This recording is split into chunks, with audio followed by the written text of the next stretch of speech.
Hey everybody, this is Kurt Whitesell with WKRP&D Real Estate, and in this slideshow or video, we're going to help you just sort of set up the basics of real estate marketing online. Um, the hardest part is kind of coming up with a system and then putting it to work, identifying where it's doing you good and where your best return is. So we're going to walk through that here. The first thing I'd like to talk about is where we market online. The first two things that are just a given are your email and your blog. Uh, those should just be a standard set. And then you got a whole bunch of, I say, third party or outside social media and places to post your listings and talk about your real estate. I say Facebook is a necessary. You can't go without it. Houzz is nice. It's slick. Craigslist is a great marketplace. Um, Depending on your type of business, LinkedIn can be good. Resio is a nice CRM, and they've got a real slick listing page. Pinterest, I create boards for different markets. I don't know if I sell any houses off of it, but I think I get some attention and some credibility through it. And Twitter, I do commercial real estate and residential. Twitter is just a great place for me to be found and get some ideas. So identify where you want to market online.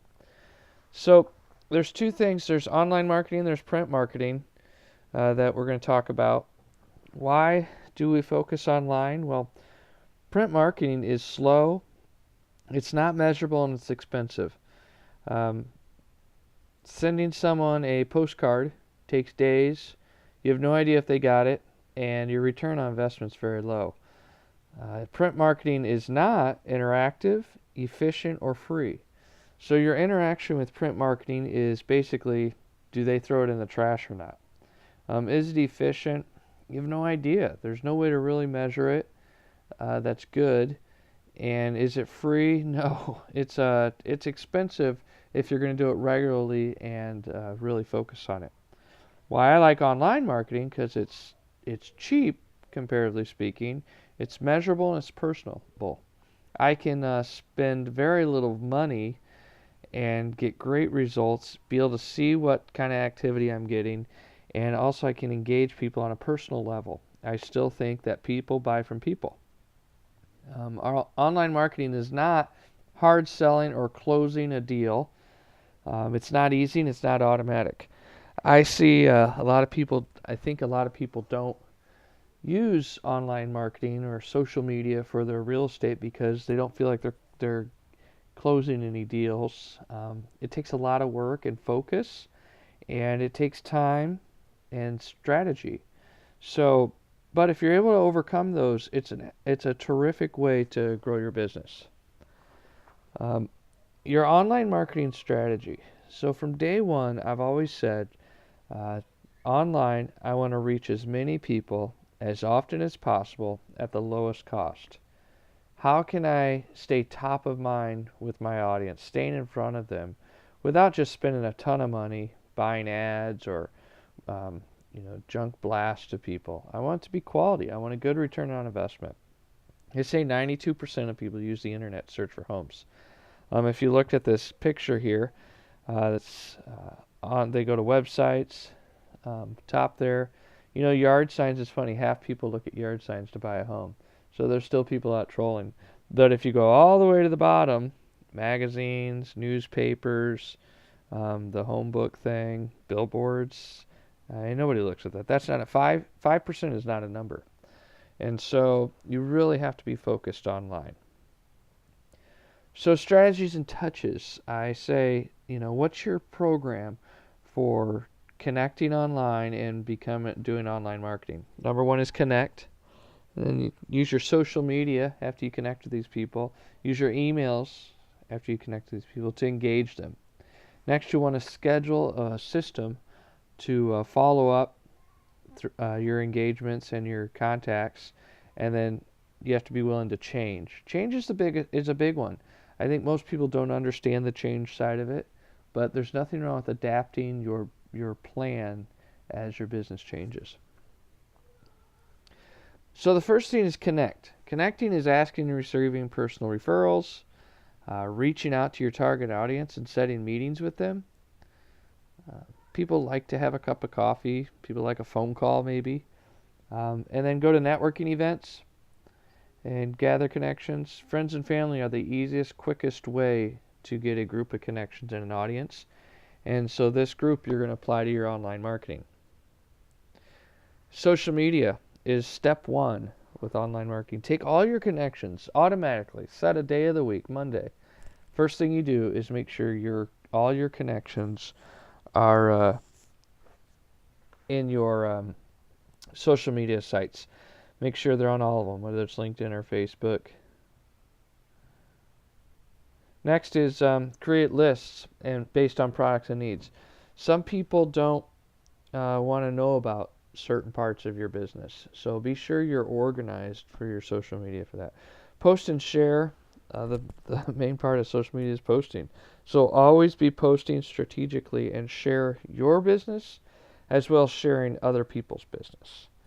The big one here is engage and be responsive to comments. I find a lot of people that like to post and hope someone comments or likes their page, but you really need to be going back and forth. It's almost like a banter.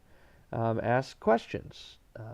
Go sidebar on them. Message them if they maybe ask the right question or want to know more about it. But be responsive. I get a lot of, hey, can you send me a link to this listing? Man, right away, boom, post that listing on there, the link. Educate and build yourself as an expert.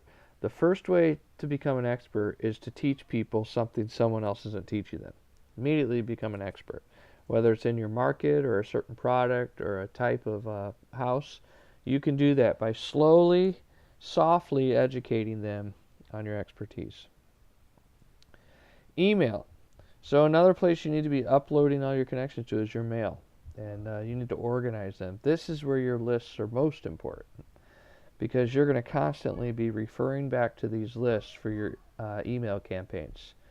Create these lists inside a MailChimp account. There's other ones to use, but I use MailChimp based on their products and needs. So I would have a list for people that want to move to Carmel. I would have a list for people that are moving in 3 years. I would have lots of lists, and I would manage those, and I would shuffle people around. And then I would schedule regular blasts with original content. People do not want to see the same thing again. So sit down and think about your email you're going to send to each group and be specific to them. Have action items and links in your emails. I always say your email should just be the trigger and they need to click to see more. Have a place they can go and learn a whole bunch about whatever topic you're talking about. Have links so they can share or they can get to those things, but have action items and links. Make it somewhat interactive. And then lastly, be interesting and entertaining. People want to experience. People can find a realtor on any block and probably find 2 or 3, but they want an experience. They want to buy from you, and there's a reason, because you're interesting, you're entertaining, you're fun, you're an expert in that, but be that. Be something different in your emails. So engaging. This is, again, huge in online marketing. You have to be responsive. Are you responsive to your audience? And just think about that. Do you get to your PC or your computer at the end of the day and there's a whole bunch of notifications that you haven't responded to? That's fine, that happens, but are you responsive enough? Do you check all your message streams regularly? And I'm talking every half hour, every hour. People that say, I haven't checked my email yet today, I don't know how they survive. Can someone get a unique answer from you quickly? Can I ask you a question that I think you have the best answer for, and within a short amount of time get a response from you, or at least you address that you are working on it? I think this is where social media and email marketing can fail. If someone gets your email, they take the time to read it, they find an interest in you, and they see you as an expert, can they communicate with you swiftly? Are you 100% mobile with these tasks? There is not one task in online marketing or emailing or social media or messaging that you should not be doing 100% mobile from anywhere, from your tablet, from your phone, from your laptop, wherever.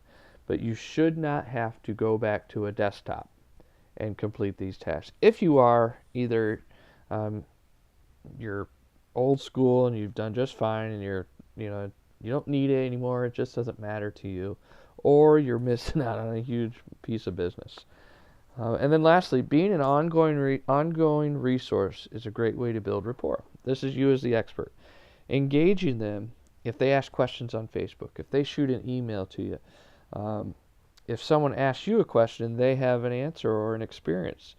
Engage these people, connect them, and they'll really enjoy this. Scheduling's a good one. This is an item that I see as probably one of those that if you don't do from day one, you're never going to probably be successful at it. And it's like you're training yourself for a good business practice. There's two parts of it. The social media one, I say post twice a day when you're first starting. Post 2 specific times just to get in the habit. I do 10 a.m. and 2 p.m. And when I was getting started, the first one at 10 a.m. was exciting, something new I was working on, something I could get excited about. And at 2 p.m. it was something educational. I didn't need to, at some point I got to be the expert and the professional. And so I used that for 2 p.m. Use something like Instagram or other third-party site that organize, like Hootsuite. But I like Instagram.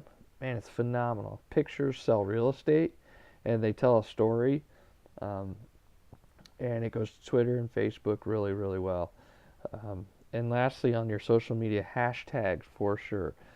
Understand hashtags. Work on them. Learn them. I don't think hashtags are the only way to make money, but it's a great way to be findable and searchable. And so you might as well get found on accident. I would be sensitive, though, depending on which social media platform you're using, how many hashtags you use. Facebook, keep it limited, but Twitter and all that, and Instagram, they're phenomenal. So then your email schedule. Starting out, I would do a weekly email and for special announcements and stuff.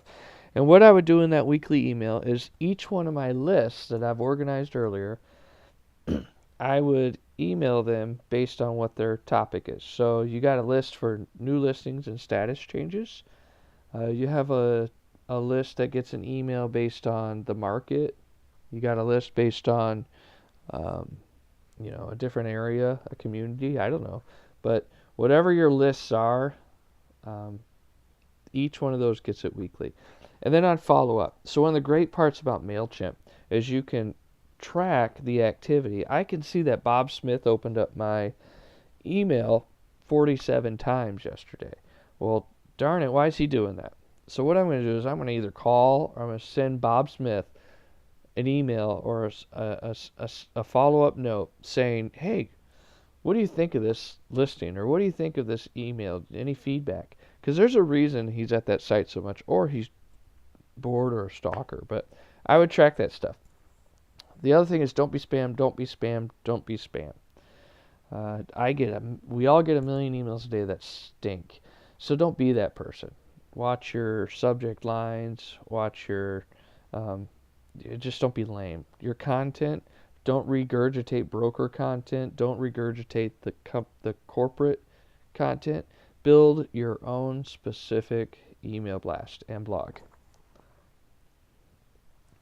All right, your follow-up. Following up, once you start emailing this stuff, you got some contacts going, you got social media, your email going, you got to start following up. I use a calendar. Some people use a CRM. I like them, but you got to be dedicated to them day one. I'm pretty organized, and I use a calendar, and I post follow-up.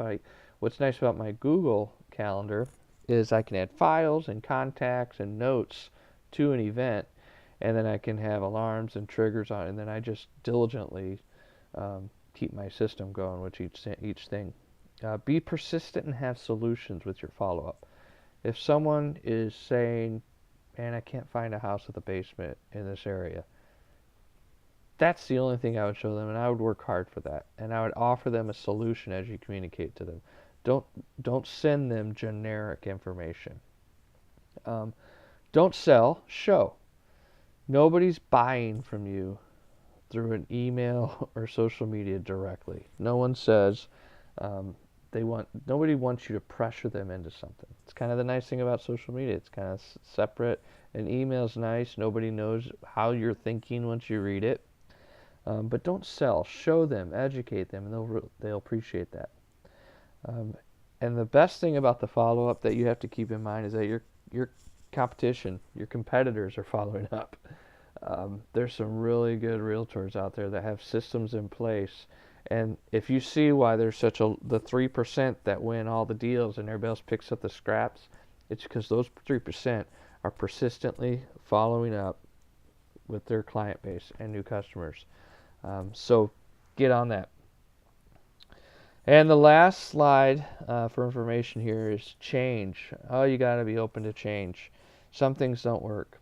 A great line I always like to hear is repetition of bad business will not make it work. So what we're saying is just because it's something we do or was a good practice before doesn't mean it's still working.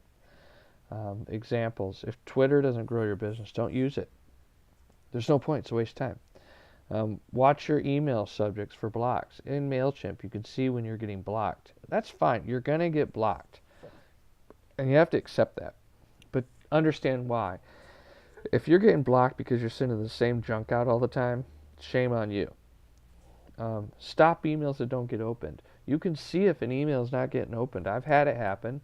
I've had emails blasted I've sent out and hardly anybody opened it. Well, I changed something. I learned from it. But don't keep sending that email. And one thing to keep in mind, building a brand takes time, but not forever. If you're doing your system and you're working hard at it and it's not working for you, you don't see any return, start it over. Go back to the first, your contacts, and see who your contacts are. See who your audience is. And rethink how you're communicating with them online. On your social media, are you saying the right things? Are you getting interaction? If not, maybe you need to change it a little bit. With your emails, are people replying? Are people opening them? If not, well, maybe they want to learn something else. So be aware of that and be conscious of it. So I appreciate you watching my slides and following along. You're welcome to share or comment, whatever. But if you have any questions or anything, feel free to email me, Kurt@wkrpindy.com, or find me on Twitter @wkrpindy. Thanks.